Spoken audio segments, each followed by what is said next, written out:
జననము మరియు మరణము అని చెప్తున్నారు. ठीक है, जब जन्म होता है तो शरीर का फर्स्ट स्टेज है. ఎప్పుడైతే మనం జన్మ తీసుకుంటాం, జననం అవుతుందో అది శరీరం యొక్క ఫస్ట్ స్టేజ్. ठीक है, तो दूसरा स्टेज आता है बाल्य, जब वो छोटा बच्चा रहता है, माँ बाप से पालना मिलती है, ये है सेकंड स्टेज. రెండో స్టేజ్ ఏమంటే చిన్న పిల్లవాడిగా ఉండి తల్లి తండ్రుల యొక్క పాలన తీసుకుంటూ ఉంటారు కదా, అది సెకండ్ స్టేజ్. ठीक है, तो तीसरा स्टेज है एजुकेशन, जो वो पढ़ता है. మూడో స్టేజ్ ఏమంటే ఎప్పుడైతే పిల్లవాడు చదువుకుంటూ ఉంటాడో అది మూడో స్టేజ్. ठीक है, तो चौथा स्टेज है वो काम करने के लिए जाता है, पैसा कमाने के लिए. నాలుగో స్టేజ్ ఏమంటే పనికి వెళ్తాడనమాట, ఎందుకు డబ్బులు సంపాదించడానికి పనికి వెళ్తాడు. ठीक है, उसके बाद एक दिन कमाते कमाते क्या करेगा? దాని తర్వాత ఒక్కొక్క రోజు సంపాదిస్తూ సంపాదిస్తూ ఏం చేస్తాడు? क्या करता है? मर जाएगा. क्या करेगा? मर जाएगा. సంపాదిస్తూ సంపాదిస్తూ ఒక రోజు చనిపోతారు అని చెప్తున్నాడు. ठीक है, तो एक व्यक्ति का आयु 60 वर्ष समझो, 60. ఒక వ్యక్తి యొక్క జీవితము ఒక ఎగ్జాంపుల్ గానే చెప్తున్నారు, 60 సంవత్సరాలు అనుకోండి. ठीक है, तो वो व्यक्ति का बाल्यपन कितना साल रहता है? అలాగైతే ఆ వ్యక్తి యొక్క బాల్యతనము ఎన్ని సంవత్సరాలు ఉంటుంది? 5 साल, स्कूल को जाने तक. अभी तो 3 साल को आ गया है LKG UKG, फिर भी 5 साल लीजिए, जो पालना मिलती है माँ बाप से. 5 ఏళ్ల వరకు ఏమవుతుంది? తల్లిదండ్రుల యొక్క పాలన వస్తుందన్నమాట. ఎందుకంటే 5 ఏళ్ల తర్వాత స్కూల్కి వెళ్తారు కదా, దానికి ముందు జరిగేదే తల్లిదండ్రుల యొక్క పాలన. ठीक है, उसके बाद एजुकेशन कितना साल चलता है? దాని తర్వాత చదువుకుంటారు. ఎడ్యుకేషన్ ఎన్ని సంవత్సరాలు ఉంటుంది? एटलीस्ट डिग्री कंप्लीट करने तक कितना साल लगेगा? 15 साल एजुकेशन के लिए. 15 + 5 कितना हो गया? 20 साल हो गया. మొత్తంగా మన 20 ఏళ్ళు చదువుకుంటారు అనమాట. చదివే ఒక ఏజ్ అనమాట. ठीक है, एक बार एजुकेशन करने के बाद वो कहाँ जाएगा? చదువుకున్న తరువాత ఆ పిల్లవాడు ఎక్కడికి వెళ్తారు? जॉब के लिए. क्यों जाता है? జాబ్కి ఎందుకు వెళ్తారు? कमाने के लिए. ठीक है, वो 60 साल में कितना साल कमाई करता है? ఆ పిల్లవాడు సంపాదిస్తారు కదా, ఎన్ని సంవత్సరాలు సంపాదిస్తారు? 40 years. 40 साल उन्होंने क्या किया? कमाया. तो उसका ज्यादा टाइम किसमें गया? 40 ఏళ్ళ వరకు సంపాదిస్తారు. మొత్తంగా చాలా ఏళ్ళు దేంట్లో వెళ్ళింది? సంపాదనలో. ठीक है, जो 15 साल एजुकेशन उन्होंने क्यों किया? 20 ఏళ్ళు ఎడ్యుకేషన్ ఎందుకు చేశారు? ఓకే, कमाने के लिए. Okay, knowledge is source of income. 15 ఏళ్ళు చదువుకున్నారు కదా, ఎందుకు చదివారు?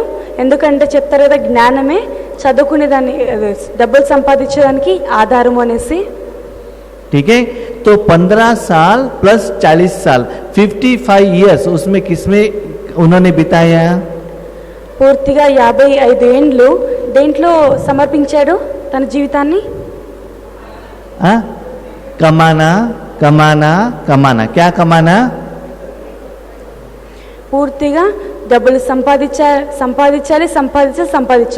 ఏ దేన్ని సంపాదించాలి? డబ్బుల్ని.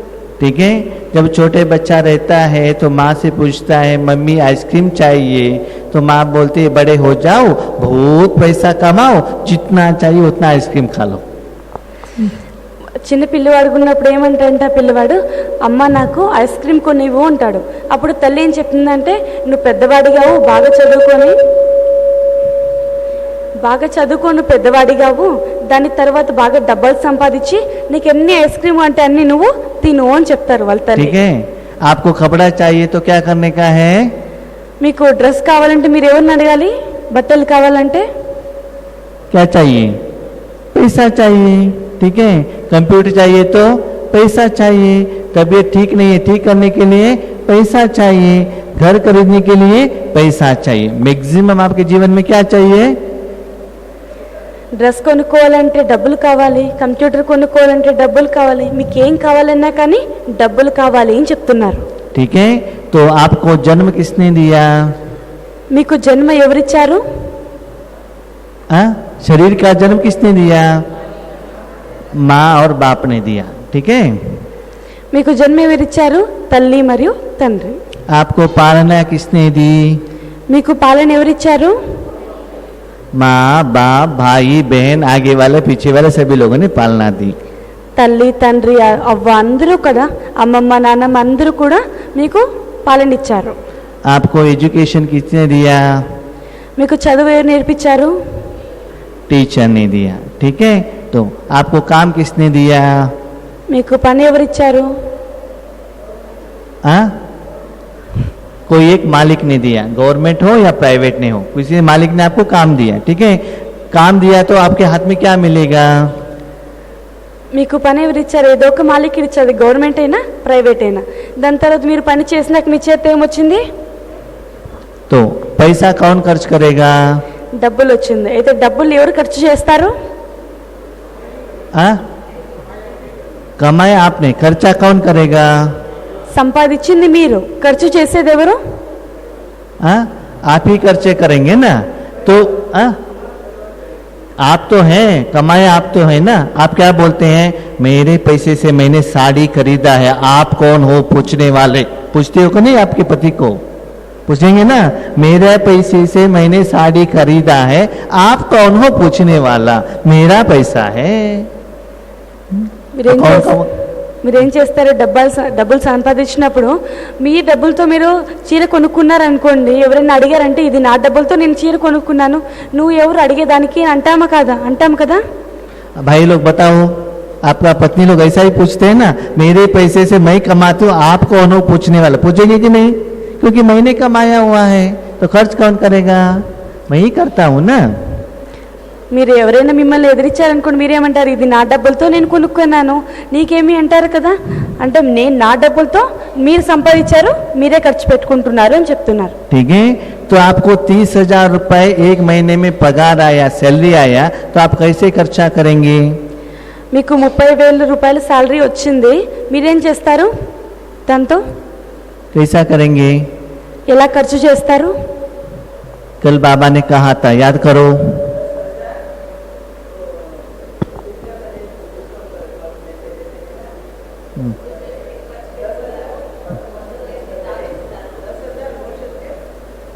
दस हजार वैसा नहीं है। जो पहले पैसे आता है, पहले लोन को क्लियर करने का।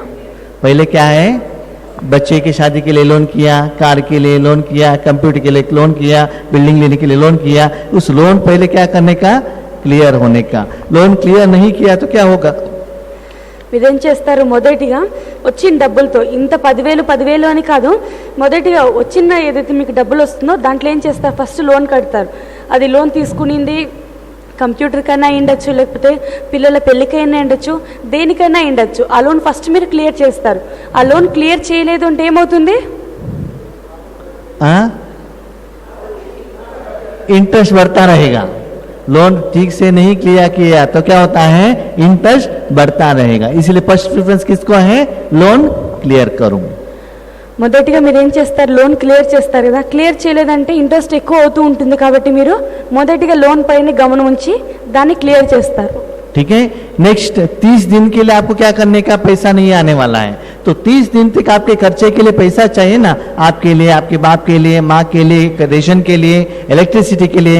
वो पैसा भी कहाँ से आएगा? इस 30,000 से ही हमको क्या करने का है? लेना पड़ता है। ఇంకా మిగిలిన 30 రోజులు మీకు డబ్బులు ఉండదు కదా. ఈ డబ్బులతోనే మీరేం చేయాలి? మిగిలిన 30 రోజులు వాడుకోవాలి. మీకు, మీ తల్లి తండ్రులకి, ఎలక్ట్రిసిటీ, ఇంట్లో ఉండే సామాన్లకి అన్నిటికీ కూడా ఈ డబ్బులతోనే వాడుకోవాలి. ठीक है, बचा हुआ पैसे क्या करेंगे? ఇంకా మిగిలిన డబ్బులు మీరేం చేస్తారు? बैंक में रखेंगे। क्यों?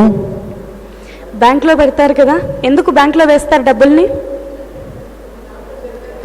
किसी का तबीयत ठीक नहीं है तो पैसा चाहिए, बेटी बड़ी हो जाएगी, शादी करने के लिए पैसा चाहिए, आगे इनोवा कार लेना है तो पैसा चाहिए। इसलिए पैसा क्या करने का?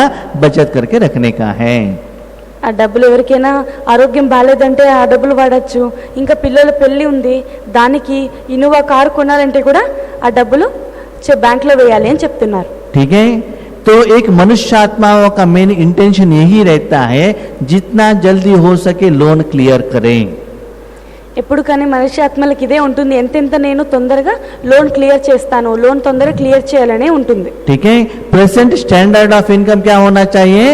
मंथ बाय मंथ इंप्रूवमेंट्स होना चाहिए.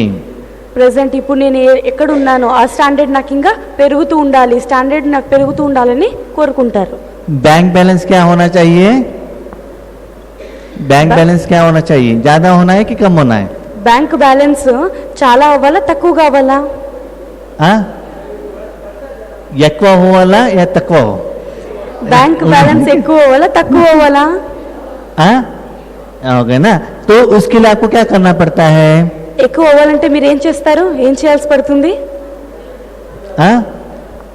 एक तो ज्यादा कमाओ कमाओ कमाओ, एक ज्यादा कमाओ, दूसरा कम खर्च करो.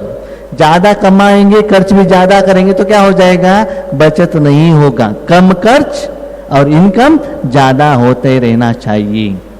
మొదటిగా మీరు ఏం చేయాలంటే ఎక్కువ సంపాదన చేయాలి, సంపాదన చేయాలి, సంపాదన చేయాలి. ఇంకో వైపు ఏమంటే తక్కువగా ఖర్చు చేయాలి. మీరు ఎక్కువగా సంపాదన చేసి ఎక్కువగా ఖర్చు చేస్తారంటే అప్పుడు కూడా లాభం ఏమీ లేదు.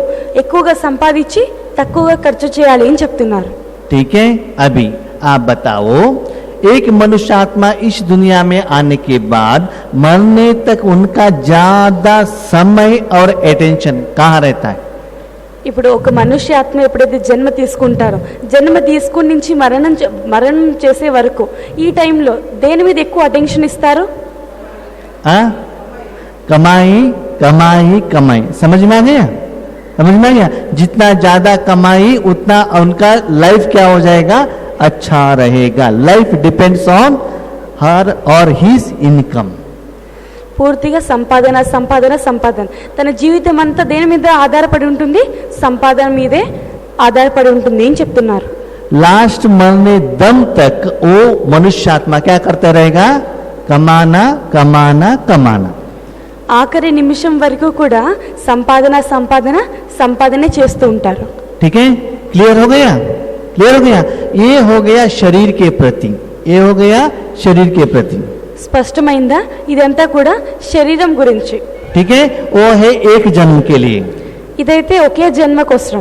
ठीक है, लेकिन आप शरीर नहीं हो, शरीर के साथ आप आत्मा भी हो. कर्म करने के लिए क्या चाहिए? आत्मा भी चाहिए, शरीर भी चाहिए. ये तो शरीर के बारे में हो गया. మీరు ఇప్పుడు ఇంతవరకు శరీరం గురించి తెలుసుకున్నారు. మీరు శరీరంతో పాటు ఒక ఆత్మ, మీరు కర్మ చేయాలంటే శరీరము ఆత్మ రెండు ఉండాలి కదా, కాబట్టి మీరు శరీరము మళ్ళీ ఆత్మ అని చెప్తున్నారు. ठीक है, अभी सेम फॉर्मूला जो शरीर के लिए अप्लाई किया था वही फॉर्मूला हम आत्मा को भी अप्लाई करेंगे.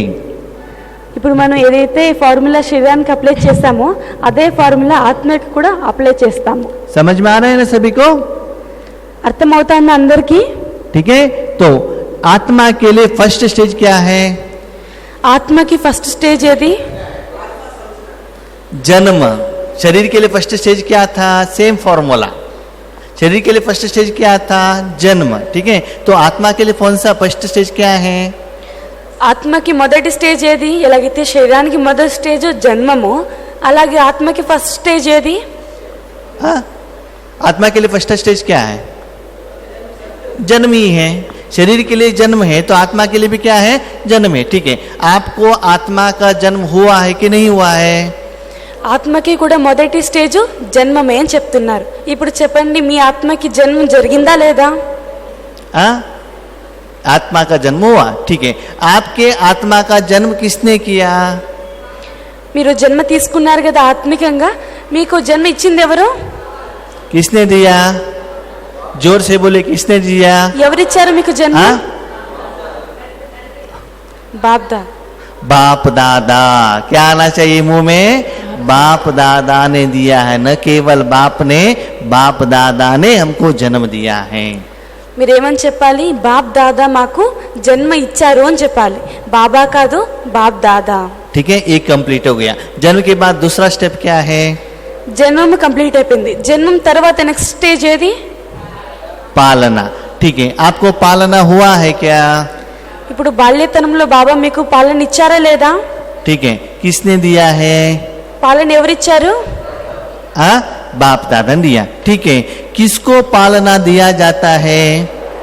దేన్ని పాలన అని అంటారు?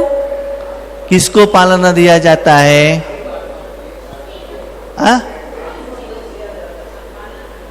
जो छोटे को पालना किसको दिया जाता है? छोटे को, जो 1 साल है, 2 साल है, 3 साल है। ठीक है, పాలన ఎవరికి ఇస్తారు? 1 ఏళ్ళు పిల్లలకి లేకపోతే 2 ఏళ్ళ పిల్లలకి చిన్న చిన్న వాళ్ళకి పాలన ఇస్తారు. ठीक है, 25 साल वालों को पालना मिलता है, 40 वालों को पालना मिलता है। पालना किसको मिलता है? 1 साल, 2 साल, 3 साल, 1 महीना, 2 महीने वालों को पालना मिलता है। ठीक है, చిన్న చిన్న వాళ్ళకి మాత్రమే పాలన ఇస్తారు, పెద్ద పెద్ద వాళ్ళకి పాలన ఇవ్వరు అని చెప్తున్నారు. ठीक है, आप लोगों में से कितना लोगों को बाप दादा का पालना मिला है? जरा हाथ उठाइए। మీలో ఎవరికైతే బాబా యొక్క పాలన లభించిందో వాళ్ళు చేతులెత్తండి అని చెప్తున్నారు. मिला है? पक्का? अभी बाबा टेस्ट करेगा। हाँ, ठीक है, ठीक है। अभी आपको पालना की मिला है, तो अभी आप सोचो आपके पुरुषार्थ में आपने कितना समय 1 महीने का बच्चा होकर बाप दादा के गोद में बैठे हो, 2 महीने के बच्चे होकर बाप दादा के गोद में बैठे हो। जरा सोचो पुरुषार्थ में। ఇప్పుడు బాబా టెస్ట్ చేస్తారు. ఇప్పుడు 1 నెల బిడ్డ అయి మీరు ఒక నెల బిడ్డ అయి మీరు ఎంత సమయము బాబా ఒడిలోనే ఉన్నారు? ఆలోచించండి. ఎంత సమయం మీరు బాబా ఒడిలోనే ఉన్నారు? 1 నెల అయ్యి లేకపోతే 2 నెలల బిడ్డ అయ్యి बाप के गोद में बैठे हो, 1 महीने के बच्चा होकर, 2 महीने के बच्चा होकर बैठे हो?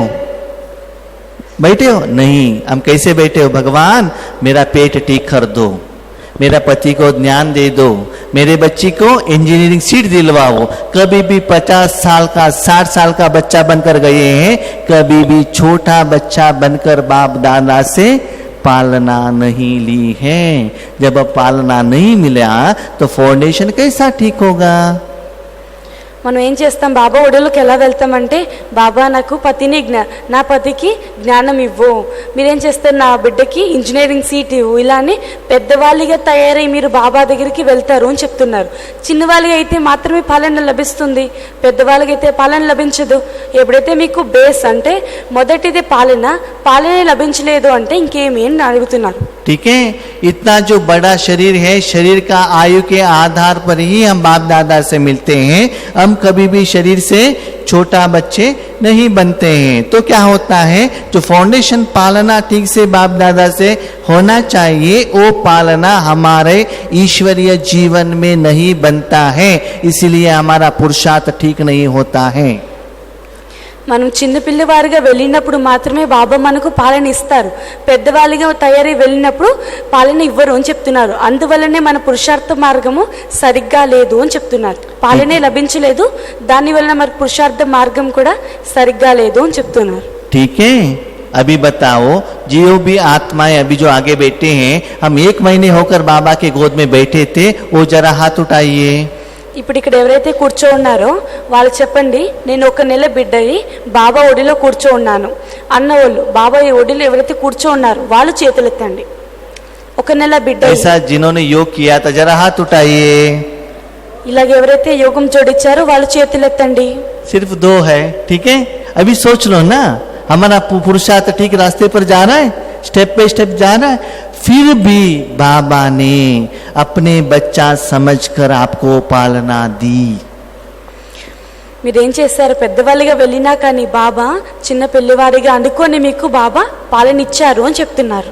इसलिए हम कहते हैं बहन जी, हम जब ईश्वरीय विश्वविद्यालय में आए थे, 2 साल हमारा स्थिति बहुत अच्छा था, उसके बाद क्या करूं, योग ही नहीं लगता है। అందుకే కొందరు పిల్లలు అంటారు, సిస్టర్కి అంటారు, చూడండి సిస్టర్, నేను చాలా బాగా యోగం చేసేదానికి 1-2 నెలల వరకు, దాని తర్వాత నాకు యోగమే జోడన అవ్వటం లేదు, యోగం సరిగ్గా అవ్వటం లేదు అని అంటారు. क्यों नहीं होता है? छोटे पद में सब कुछ माँ बाप आपका खेल लेते हैं, बड़ा होते ही अपना काम आपको करना पड़ेगा। आप नहीं सीखे हो तो बाप क्या करेगा? हाथ छोड़ देगा, आप ही नालो, आप ही कपड़ा पहनो, आप ही शू को पॉलिश करो। जब ये सर्कमस्टेंसेस आता है तब हमको लगता है हमारा बाबा हमारा साथी नहीं है। మనం ఏం చేస్తాము, బాబా ఎప్పుడైనా కానీ చిన్న పిల్లవాడిగా ఉన్నప్పుడు మాత్రమే పనులన్నీ చేసి పెడతారు కదా, పెద్దోళ్ళు అయినప్పుడు వాళ్ళ పనులు వాళ్ళే చేసుకోవాలి. బాబా ఒక 2-3 నెలల వరకు మనకు సహయోగం ఇస్తారు, అన్ని పనులు బాబానే చేస్తారు. దాని తరువాత బాబా నీ పని నువ్వే చేయి వదులుతారు. మనం ఏమనుకుంటాం, బాబా నా జతలోనే లేరు, బాబాని వదిలేసి వెళ్ళిపోయారు అనుకుంటాం.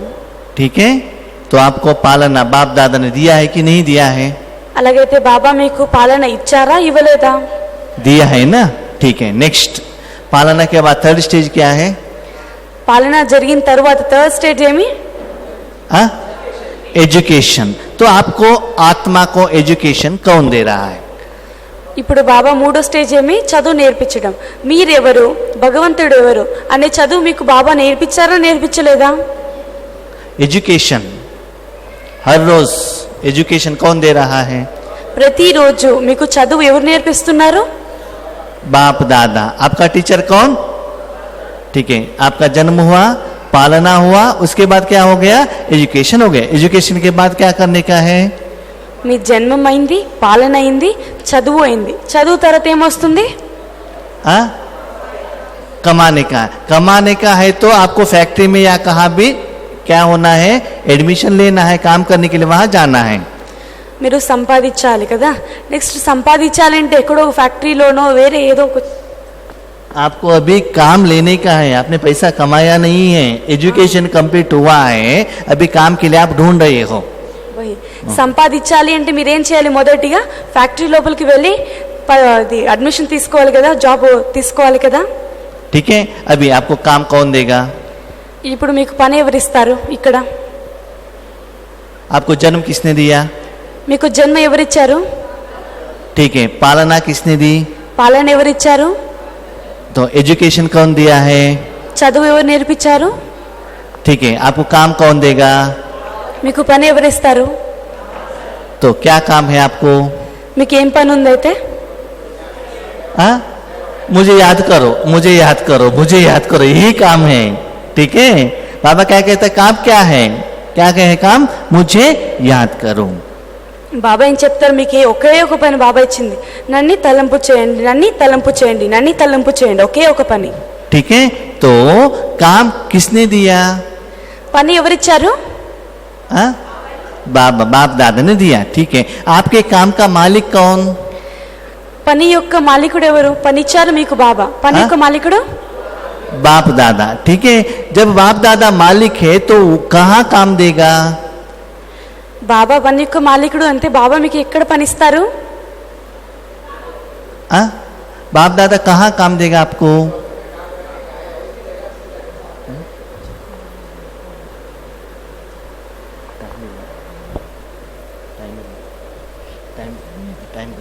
ठीक है, तो आपको काम कौन देगा? बाप दादा देगा. कहाँ देगा? మీకు పని ఎవరిస్తారు? బాబా ఇస్తారు. ఎక్కడ ఇస్తారు? कहाँ देता है? जो मालिक रहता है. तो आपका मालिक कहाँ रहता है? तो आपका काम कहाँ है? तो परंदा में आपका काम क्या है? बाबा के साथ में रहने का. और कुछ काम है क्या? जहां मालिक है वहां काम मिलेगा, वहां आपको जाने का है, उनके साथ में बैठने का है. तो आपका काम क्या है? बाबा के साथ बैठो. ఎక్కడైతే మాలికుడు ఉంటారో అక్కడే కంపెనీ ఉంటుంది, అక్కడే మీరు వెళ్ళి పని చేస్తారు కదా. అలాగే మన మాలికుడు ఎక్కడ ఉంటారు? పరంధామంలో కదా. మనం ఎక్కడికి వెళ్ళాలి? పరంధామానికి. పరంధామంలో ఏమైనా పని చేయాలా? ఏమీ లేదు. ఎవరి జత? కేవలము బాబా జతలో ఉండటం మాత్రమే పని. ठीक है, अभी आप बाबा के साथ में बैठे हो तो आपको कमाई मिलेगी कि नहीं मिलेगी? ఇప్పుడు మీరు బాబా జతలో కూర్చోన్నారు అంటే మీకు సంపాదన జరుగుతుందా జరగదా? नहीं मिलता है, जरूर मिलेगी. ठीक है, जब कमाई मिलेगी तो खर्च कौन करेगा? మీరు సంపాదన చేసుకుంటారు, మీ చేతుల్లో డబ్బులు వస్తుంది. డబ్బులు వచ్చాక ఆ డబ్బుల్ని ఎవరు ఖర్చు పెడతారు? खर्च कौन करेगा? कौन करेगा? जो समझते हैं खर्चा मैं करता हूं, जरा हाथ उठाइए. ఎవరైతే అర్థం చేసుకుంటారో ఖర్చు కూడా నేను చేస్తాను అని వాళ్ళు చేతులెత్తండి. हाथ उठाइए. आपने ही कमाया है, नो डाउट. तो खर्च कौन करेगा? మీరే సంపాదన చేస్తున్నారు, దాంట్లో ఏం సంశయం లేదు. కానీ దాని తర్వాత ఎవరు ఖర్చు ఎవరు చేస్తారు? आप ही करते हो. तो जरा हाथ उठाइए. जो मैं ही खर्च करता हूँ, हाथ उठाइए. ఎవరైతే అనుకుంటారో నేనే ఖర్చు చేస్తానని వాళ్ళు చేతులెత్తండి. कि ज्यादा लोग हाथ क्यों नहीं उठा रहे हैं? कुछ అందరూ सीक्रेट होगा करके। అందరూ ఎందుకు చేతులు ఎత్తడం లేదు? ఏదో ఒక సీక్రెట్ ఉంటుందనేసా? क्यों हाथ नहीं उठा रहे हो? तो बाकी लोग क्या करते, जिन्होंने हाथ नहीं उठाया तो आपका कमाया हुआ पैसा कौन खर्च करेगा? ఎవరైతే చేతులు ఎత్తలేదు వాళ్ళు చెప్పండి, మీరు ఖర్చు చేయలేదు అంటే ఇంకెవరు ఖర్చు చేస్తారు? हाँ? कौन खर्च करेगा? ఎవరు ఖర్చు చేస్తారు? नहीं होने वाला है, अभी बताता है खर्चे होने वाला है कि नहीं होता। ठीक है, अभी बताएगा बाबा। ठीक है, अभी देखो जन्म किसने दिया? बाप दादा ने। पालना किसने दी? एजुकेशन किसने दिया? मालिक कौन? तो पैसा किसने दिया? तो खर्चा कौन करेगा? बाबा ही करेगा। ये सभी किया है क्या? ये वो एक काम बाबा नहीं कर सकता है? तो खर्चा भी कौन करेगा? बाप दादा ही करेगा, मैं नहीं। कौन करेगा? सब कुछ कौन करेगा? बाप दादा ही करेगा। कैसे करेगा? మనకు జన్మ ఎవరిచ్చారు? బాబా ఇచ్చారు. మనకు పాలన ఎవరు చేశారు? బాబానే చేశారు. మనకు చదువు ఎవరు నేర్పించారు? బాబానే ఇచ్చారు. మనకు పని ఎక్కడిచ్చారు? బాబా కంపెనీలో ఇచ్చారు. మన సంపాదన బాబా డబ్బులు ఎవరు ఇచ్చారు? బాబానే ఇచ్చారు. అలాంటప్పుడు ఇవన్నీ చేసినప్పుడు ఖర్చు బాబా చేయలేరా? బాబా ఖర్చు కూడా చేస్తారు అని చెప్తున్నారు. ఎలా ఖర్చు చేస్తారు ఇప్పుడు చెప్తారు. ठीक है, तो बाबा पूछता है बच्चे आपको पैसा क्यों चाहिए? బాబా అడుగుతారు మీకు డబ్బులు ఎందుకు కావాలి? क्यों चाहिए? आत्मा के लिए। हाँ, शरीर के लिए नहीं पूछ रहे बाबा, आत्मा के लिए पैसा क्यों चाहिए? बाबा- कमाई क्यों चाहिए? బాబా అడుగుతున్న శారీరకంగా కాదు, ఆత్మికంగా. నేనైతే డబ్బులు ఇస్తాను, ఆ డబ్బులతో మీరేం చేస్తారు? क्यों चाहिए ఎందుకు కావాలి ఆ డబ్బులు? बाबा? ఆత్మికంగా.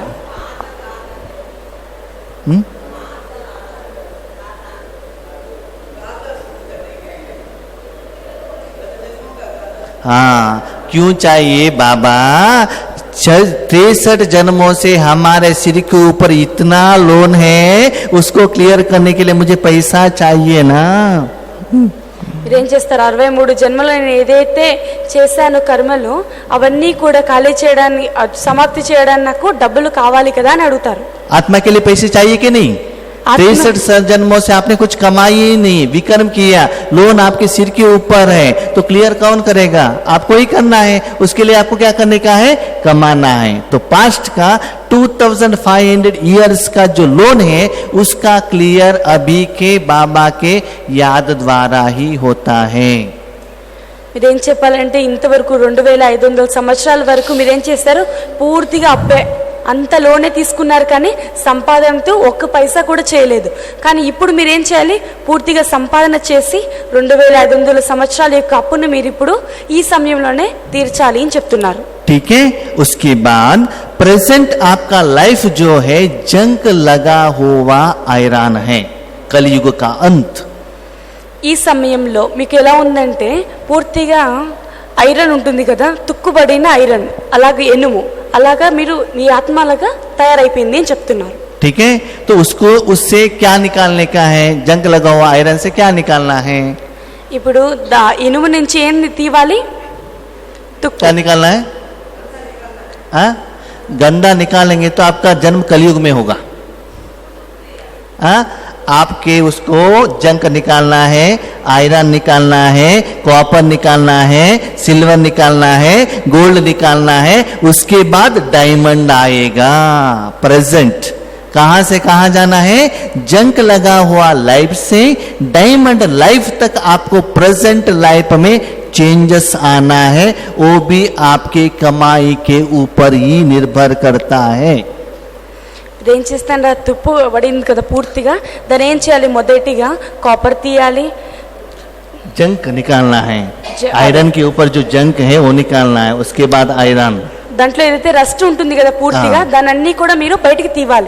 తీయాలంటే ఇవన్నీ మీ సంపాదన మీద ఆధారపడి ఉంటుంది. దాంట్లో మొదటిగా ఐరన్ తీయాలి, దాంట్లో ఉండే కాపర్ తీయాలి, దాని తర్వాత దాంట్లో ఉండే జింక్ తీయాలి, silver silver silver, next gold, gold, उसके बाद डायमंड आता है। ఓకే. దాంట్లో ఉండే కాపర్ తీయాలి, దాని తర్వాత దాంట్లో ఉండే సిల్వర్ తీయాలి, దాని తర్వాత దాంట్లో ఉండే గోల్డ్ తీయాలి, దాని తర్వాత మీరు దాంట్లో డైమండ్ వేయాలి అని చెప్తున్నారు. ఇవన్నీ కూడా మీ సంపాదన మీద ఆధారపడి ఉంది అని చెప్తున్నారు. आत्मा में अभी कलयुग का अंत का संस्कार है। कलयुग का संस्कार है, द्वापर युग का है, त्रेता युग का है, सतयुग का है। ये सभी संस्कार जाएगा तब ही संगम युग का डायमंड ऊपर आएगा। वो सभी अभी वर्तमान समय का, प्रेजेंट का आपका ही जिम्मेवारी है। वो आपके पैसे का कमाई से ही होता है। ఇప్పుడు మీదైతే పూర్తిగా సంస్కారం అన్నీ కలుస్తుందన్నమాట. కలియుగం యొక్క సంస్కారము, ద్వాపర యుగము, త్రేత, సత్యుగము, ఇవన్నీ కూడా సంస్కారాలు కలిసింది. ఇవన్నీ మీరు తీసినప్పుడు మాత్రమే ఈ సంగమ యుగ యొక్క సంస్కారం మీరు రికార్డ్ చేసుకోగలరు అని చెప్తున్నారు. ఇవన్నీ కూడా మీ సంపాదన మీదే ఆధారపడి ఉంది అని చెప్తున్నారు. ये है प्रेजेंट टेंस, पास्ट टेंस 63 जन, प्रेजेंट में जंक लगा हुआ आयरन से डायमंड निकालने का। ఇది వచ్చేసి పాస్ట్ టెన్స్. ఇప్పుడు ఏంటంటే మొత్తంగా పాస్ట్ అనమాట. ప్రెసెంట్లో ఏం చేయాలి, పూర్తిగా అది రస్ట్ పడింది కదా, ఇదంతా క్లియర్ చేసి వజ్ర సమానంగా మీరు తయారవ్వాలి అని చెప్తున్నారు. फ्यूचर के लिए 21 जन आपको आराम से बैठ के खाने का उतना आपको सेविंग्स करना है. పూర్తిగా 21 జన్మలకి సంపాదన చేసుకొని ఖాళీగా కూర్చొని తినేంత సంపాదన చేయాలి. 21 జన్మలకి ఖాళీగా కూర్చొని తినేంత సంపాదన ఇక్కడే చేయాలి అని చెప్తున్నారు. अभी प्यारे भाई बहनों, अभी बताओ आपके आत्मा का 5000 इयर्स का इस सर्कल का कमाई आपको कब करना है? ప్రేమన ఆత్మిక సోదరాలా, ఇప్పుడు చెప్పండి, మీరు ఏదైతే పూర్తిగా 5000 సంవత్సరాల నుంచి చేశారు కదా పూర్తి కర్మలు, ఇవన్నీ కూడా ఇప్పుడు ఎవరు సమాప్తి చేస్తారు? कब करना है? ఎప్పుడు చేయాలి ఇవన్నిటికీ కూడా సంపాదన? केवल संगम युग में ही करना है. ఇప్పుడు కేవలం సంగమ యుగంలో మాత్రమే 5000 సంవత్సరాలకి మీరు సంపాదన చేయాలి అని చెప్తున్నారు. ठीक है. शरीर के लिए 60 साल के आयु के लिए 55 इयर्स आप कमाई के लिए लगाते हो, और आत्मा के लिए 5000 इयर्स के लिए अभी कमाई का समय है. क्या उस कमाई में आप सीरियस हो? శారీరకంగా చూడండి, 60 సంవత్సరాలు మీరు బతుకుతారు అంటే ఒక జీవితంలో 55 సంవత్సరాలు సంపాదనకే పెడతారు కదా.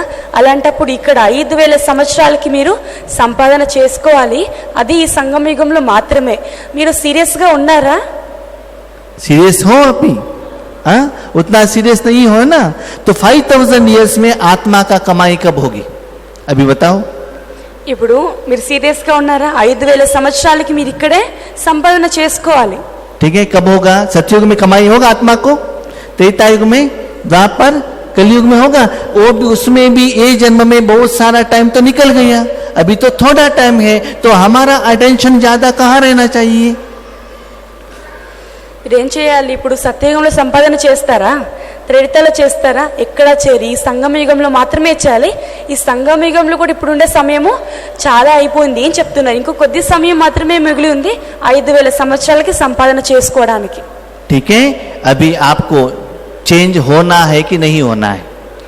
ఇప్పుడు మీరు చేంజ్ కావాలా అవ్వకూడదా?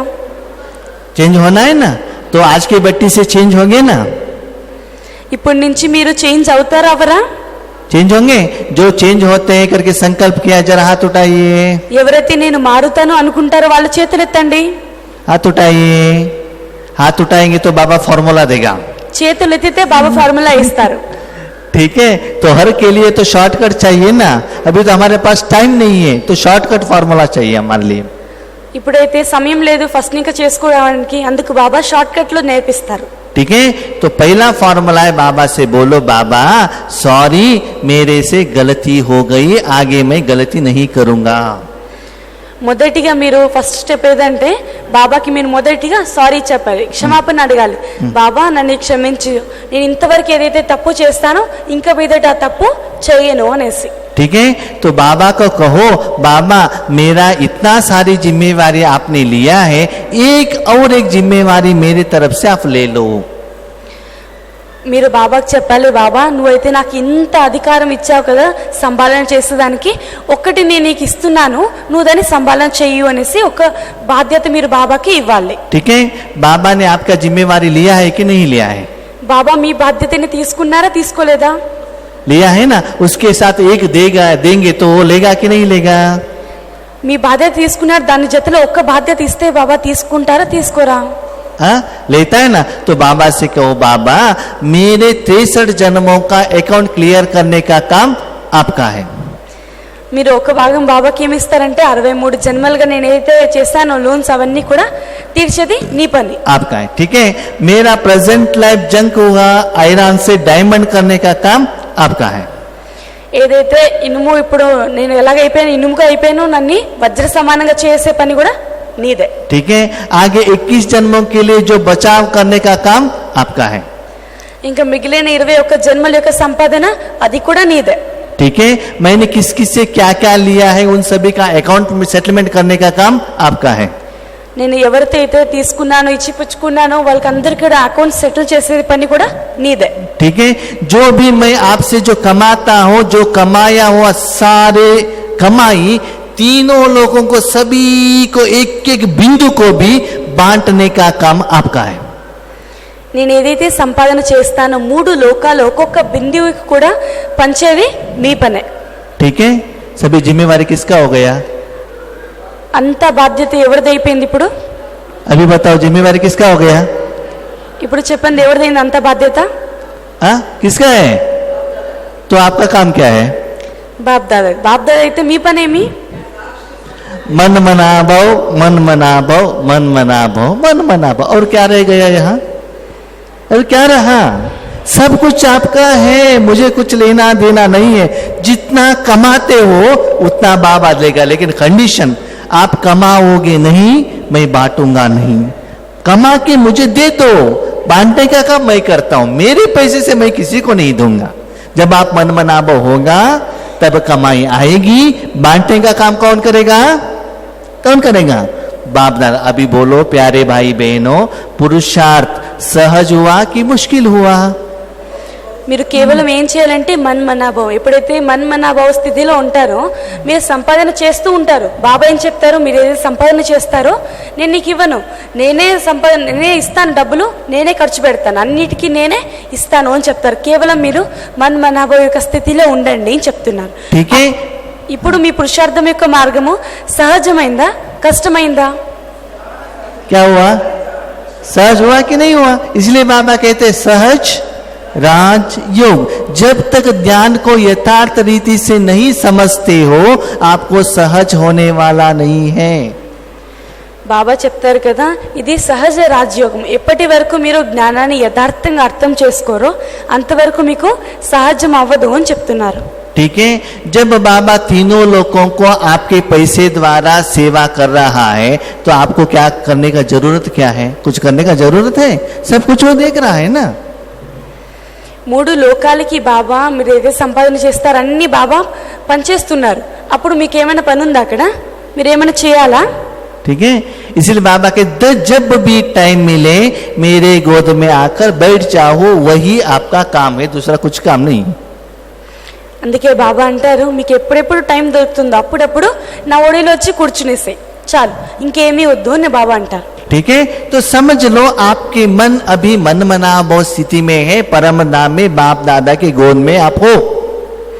ఇప్పుడు అనుకోండి మీరు మన్మనాభావ స్థితిలో ఉన్నారు, పరంధామంలో బాబా యొక్క ఒడిలో మీరు కూర్చో ఉన్నారు। ठीक है, तो बाबा ज्ञान में क्या कहता है? బాబా జ్ఞానంలో ఏం చెప్తారు? क्या कहता है बाबा? अपने को आत्मा समझ मुझ बाप को याद करो, यही बाबा कहता है ना। ज्ञान क्या कहता है बाबा? एक तो कहता है मन मना भाव, नहीं तो अपने को आत्मा समझ मुझे याद करो, यही तो करने के लिए कहता है। जब मन मना भाव स्थिति है तो ज्ञान अप्लाई हुआ कि नहीं हुआ? బాబా ఏం చెప్తారు? ఒకటి మిమ్మల్ని మీరు ఆత్మగా అనుకొని నన్ను స్మృతి చేయండి అని చెప్తారా బాబా। ఇంకో ప్రతి వాణిలో బాబా ఇంకా ఏం చెప్తూ ఉంటారు? మన్మనాభావ్। ఈ 2 బాబా ఏం చెప్తారు? నా మనసులో నువ్వు ఆత్మగా అనుకొని నన్ను స్మృతి చేయి అన్నప్పుడు ఆ మన్మనాభావ్ అయిందా లేదా? అయింది కదా। मनमनाभव स्थिति में ज्ञान अप्लाई हुआ कि नहीं? मनमनाभव स्थिति में ज्ञान अप्लाई हुआ कि नहीं हुआ? మన్మనాభావ స్థితిలో ఉన్నప్పుడు జ్ఞానం అక్కడ ఉపయోగించారా లేదా? अप्लाई हुआ ना। दूसरा सब्जेक्ट योग। योग माना किसके साथ योग लगना है? రెండో సబ్జెక్ట్ యోగం। యోగం ఎవరితో జోడించారు? ఎవరితో జోడించాలి? तो आपका मन किसके साथ है? మీ మనసు ఎవరి చేతిలో ఉంది? योग हुआ कि नहीं? యోగం అయిందా లేదా? ओके, तीसरा सब्जेक्ट कौन सा है? మూడో సబ్జెక్ట్ ఏది? धारणा। जब बाप दादा के साथ हो, उनमें जो शक्तियां हैं, गुण हैं, जो भी आपके आत्मा में धारणा होगी कि नहीं होगी? మీరు బాబా జతలో ఉన్నప్పుడు బాబా యొక్క గుణాలు శక్తులు మీలో ధారణ అవుతుందా అవదా? हाँ, होता है कि नहीं होता है? అవుతుందా అవదా? क्या बोलते हो, धारणा होता है कि नहीं होता है? दाना होता है। लेकिन उसके बाद आपने एग्रीमेंट किया है, भले एक पैसा भी कमाया है, तीनों लोगों को क्या करो, आप सेवा करो। बाबा एक सेकंड भी नहीं रखेगा आपका एक पैसा, क्या करेगा, सेवा करता रहेगा। तो इस स्थिति में सेवा भी होता है कि नहीं होता है? ఇంకోవైపు సేవ కదా నెక్స్ట్ సబ్జెక్ట్. బాబా ఏదైతే సంపాదన చేస్తారో, ఒక్క పైసా సంపాదన చేసినా కానీ బాబా ఒక్క సెకండ్ కూడా తన చేతుల్లో పెట్టుకోడు. అప్పుడే బాబా 3 లోకాలకి పనిచేస్తారు అని చెప్తున్నారు. ठीक है, ऑलरेडी बाबा का जो वाइब्रेशन ऑलरेडी तीनों लोकों में क्या है, सभी जगह पर है। उसके साथ आपका जो कमाई भी क्या होता जाएगा, जाता रहेगा। अभी बोलो मेरे भाई बहनों, आपको क्या करना है? ఇప్పుడు బాబా 3 లోకాలకి తన యొక్క వైబ్రేషన్స్ వెళ్తూనే ఉంటుంది. దాని అడిషన్గా ఏమి మీ యొక్క సంపాదన పూర్తిగా 3 లోకాలకి కూడా వెళ్ళిపోతుంది. అక్కడ కూడా సేవ్ అయింది అని చెప్తున్నారు. ठीक है, अभी एक बिंदु में, एक पुरुषार्थ में ज्ञान, योग, धारणा, सेवा, एक सेकंड, बाबा क्या कहते हैं, एक सेकंड का एग्जाम, एक सेकंड में सब कुछ आ गया कि नहीं आया? ఇప్పుడు చెప్పండి, ఒక్క సెకండ్లో జ్ఞానము, యోగము, ధారణ, సేవ ఇవి 4 అయింది కదా ఒకే ఒక సెకండ్లో. అయిందా లేదా? हाँ बोलो, हुआ कि नहीं हुआ? చెప్పండి, అయిందా లేదా? जोर से बोलो ना, समझ में आ रहा है? గట్టిగా చెప్పండి, మీకు అర్థం అవుతుందా? हाँ, देखो भाइयों, ज्ञान इजी है, करना मुश्किल है। ठीक है, ज्ञान सुनना सहज है, हाँ हाँ हाँ, सिर तो हिलाएगा, लेकिन करने में जितना आप समझते हो उतना इजी नहीं है। మీరు ఏదైతే జ్ఞానం వింటున్నారో అది వినడంలో చాలా సహజము అని చెప్తున్నారు. ఎంత మీకు వినడంలో సహజం అనిపిస్తుందో అంత కర్మలో తీసుకురావడము సహజం కాదు అని చెప్తున్నారు. ठीक है, अभी बाबा को बोलो थैंक यू। ఇప్పుడు మీరందరూ బాబాకి చెప్పండి థ్యాంక్ యూ. जोर से बोलो थैंक यू। గట్టిగా చెప్పండి. क्यों थैंक यू बोला? ఎందుకు థ్యాంక్ యూ చెప్పారు? हाँ, बाबा आपने ज्ञान को इतना स्पष्ट किया, इसलिए बाबा आपको दिल से thank you thank you thank you. మీరు బాబా ఎంత జ్ఞానాన్ని ఎంత స్పష్టంగా చెప్పారు కదా, అందుకు హృదయం నుంచి thank you Baba, thank you Baba, thank you Baba. ठीक है, सिर्फ आपका अभी यही काम है, मन मनाभ स्थिति में स्थित हो जाना। మీది కేవలం ఒకే ఒక పని, మన్ మనభౌవిక స్థితిలో స్థితులు అవ్వడం. तो मन मनाभ स्थिति में कौन सहज रीति से स्थित हो सकता है? అలాగైతే మన్ మనభౌవిక స్థితిలో ఎవరు సహజంగా స్థితిలో అవ్వగలరు? कौन हो सकता है? ఎవరు అవ్వగలరు?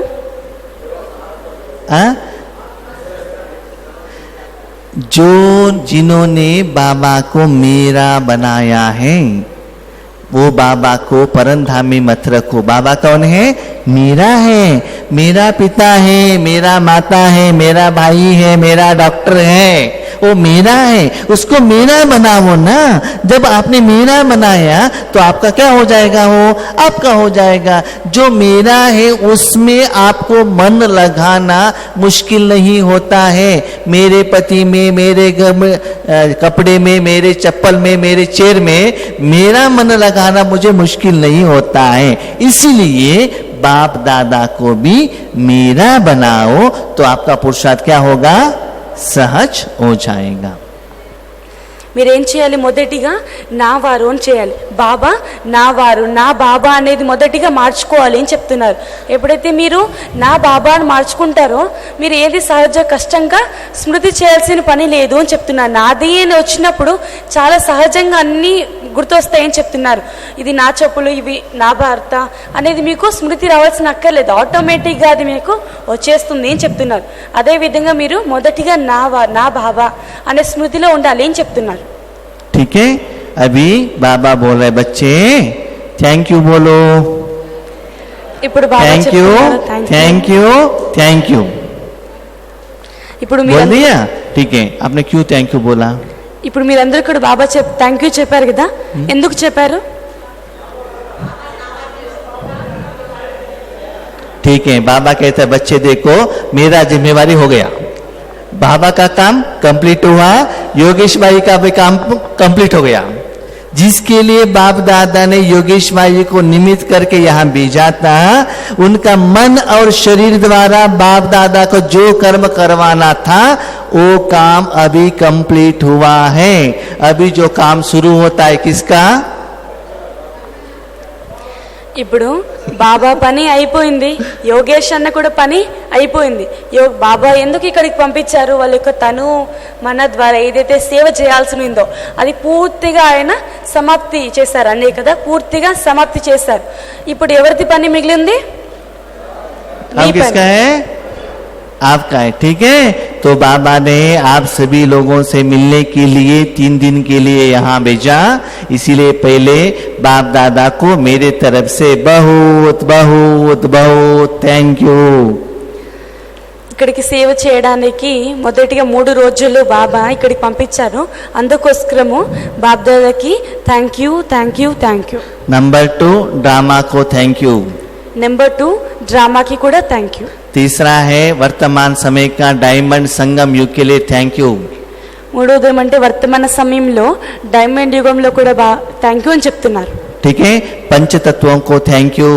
పంచతత్వాలకి కూడా థ్యాంక్ యూ. हमारे ऊपर भरोसा रख के बाल मुरली अन्ना ने यहाँ बुलाया, उनको भी बहुत बहुत बहुत बहुत बाबा की तरफ से, मेरे तरफ से, आपकी तरफ से बहुत बहुत बहुत दिल से थैंक यू। जोर से ताली बजाइए बाल मुरली अन्ना के लिए।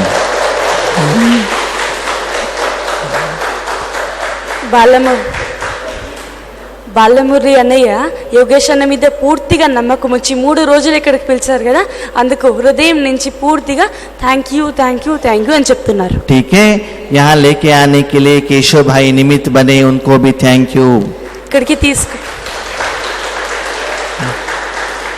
ఇక్కడికి తీసుకురావడానికి యోగేష్ అన్న కేశవ్ అన్నయ్య కూడా సహయోగం చేస్తారు కదా, అందుకు కేశవ్ అన్నయ్యకి కూడా థ్యాంక్ యూ. ठीक है, उसके बाद एक भाई ने हमको स्विफ्ट कार भेजा है, उनको भी थैंक यू। स्विफ्ट कार भेजा है, बोल दिए ना, सभी को पता चले। ఓకే, ఇక్కడికి తీసుకురావడానికి సుబ్రహ్మణ్యయ్య కూడా సహయోగం ఇచ్చారు, అన్నయ్యకి కూడా చాలా చాలా థ్యాంక్ యూ. ठीक है, उसके साथ बाल मुरली अन्ना का ग्रुप, ठीक है, जो भी भाई बहन है सभी लोगों को हम सभी के तरफ से, बाबा की तरफ से बहुत बहुत बहुत थैंक यू। బాలమురళి అన్నయ్య గ్రూప్కి కూడా అక్కయ్యలు అన్నయ్యలు అందరికీ కూడా మీ నుంచి బాబా నుంచి మనందరి నుంచి కూడా ఆ గ్రూప్కి చాలా చాలా థ్యాంక్ యూ.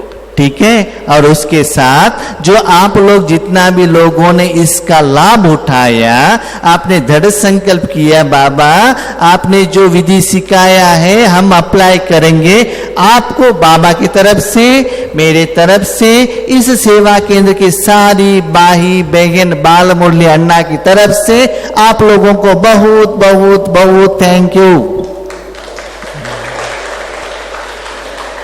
ठीक है, लास्ट మీరందరూ కూడా ఇక్కడికి వచ్చి కూర్చొని బాబా అయితే జ్ఞానం చెప్పారో దాన్ని విని నిజంగా బాబా ఈ జ్ఞానాన్ని మేము మా జీవితంలో అప్లై చేస్తాము అని దృఢ సంకల్పం చేస్తారు కదా, అందుకు మీకు కూడా చాలా చాలా థ్యాంక్ యూ అని చెప్తున్నారు.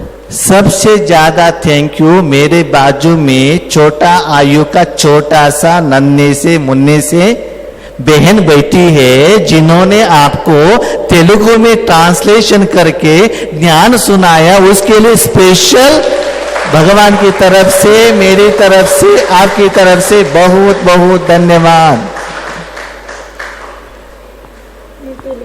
ओके, उन्होंने ले लिया है, ट्रांसलेशन करने का जरूरत नहीं। ठीक है, तो अभी हम लोग 6:45 से 7:30 तक क्या करेंगे, जो अभी तक बाबा ने क्लास सुनाया है उस क्लास का जो अनुभव है मन बनावो स्थिति का, उसका हम अभी क्या करेंगे, योग द्वारा अनुभव करेंगे. ठीक है, 1 मिनट ఎలాగైతే బాబా అన్ని పనులు బాబా కార్యం చేసి ఎలాగైతే వెనకాల ఉండిపోతారో అలాగే యోగేష్ అన్న అన్ని క్లియర్ చేసేసి అందరికీ థ్యాంక్ యూ చెప్పేసి గమ్మున అయిపోయారనమాట.